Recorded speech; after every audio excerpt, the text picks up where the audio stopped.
В забързаното ни ежедневие голяма част от младите жени се опитват да отложат репродуктивните си планове след 30 годишна възраст. Нашите баби са раждали между 16 и 25 години.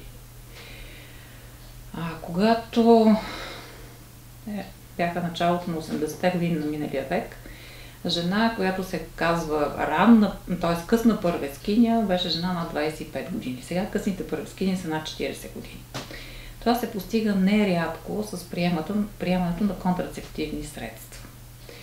Въпреки всичките уверения на фармацевтичната индустрия, че няма нищо страшно в това жената да роди след 35, че няма нищо страшно в това да вземете много контрацептивни средства, за да си подредите кариерата, да си подредите живота и след това да забременеете.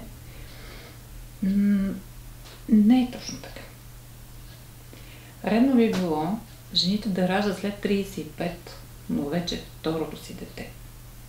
По отношение на рака на гърдата, той е доста коварен и когато има някаква наследственост в семейството, редно би било жената да роди преди 30-та си година. А що се отнася до това дали контрацептивите могат сами по себе си да предизвикат рак на гърдата, категорично не.